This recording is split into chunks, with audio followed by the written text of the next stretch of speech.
And for today personal tip, ang aking personal payo for today, at ito ang aking personal opinion, no? Walang masama sa paglo-loan ng bahay, kotse, motor, pag-loan ng additional capital para sa negosyo. Walang masama sa paglo-loan.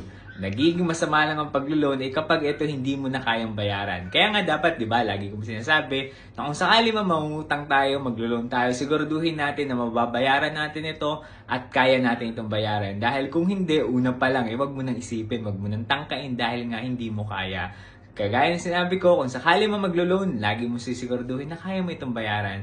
May mga bagay kasi sa buhay natin na maglo-loan tayo ng motor, inisip natin ano sasabihin ng iba, ganyan. Huwag natin isipin yung sasabihin ng iba. Una sa lahat, buhay natin yan. Kung kailangan natin mag-loan ng motor dahil gagamitan sa trabaho, sa family natin, at kaya natin bayaran, then mag-loan ka ng motor. Ganun din naman sa sasakyan, no? Ang importante dito ay kaya mo itong bayaran at again, napapasaya ka, napapasaya yung pamilya mo, nasasatisfy yung needs mo. And then, syempre, kailangan mo rin yan bilang isang tao, no? Again, walang masama sa pag-loan. Kung kaya mo itong bayaran, then gawin mo, mag-loan ka, no? Ibigay mo yan sa sarili mo, ibigay mo yan para sa sarili mo, sa pamilya mo na rin, okay? Yan lang yung personal payo ko ngayong araw. Kung sakali mo nagustuhan mo, baka pwedeng pakilike and share ng video to.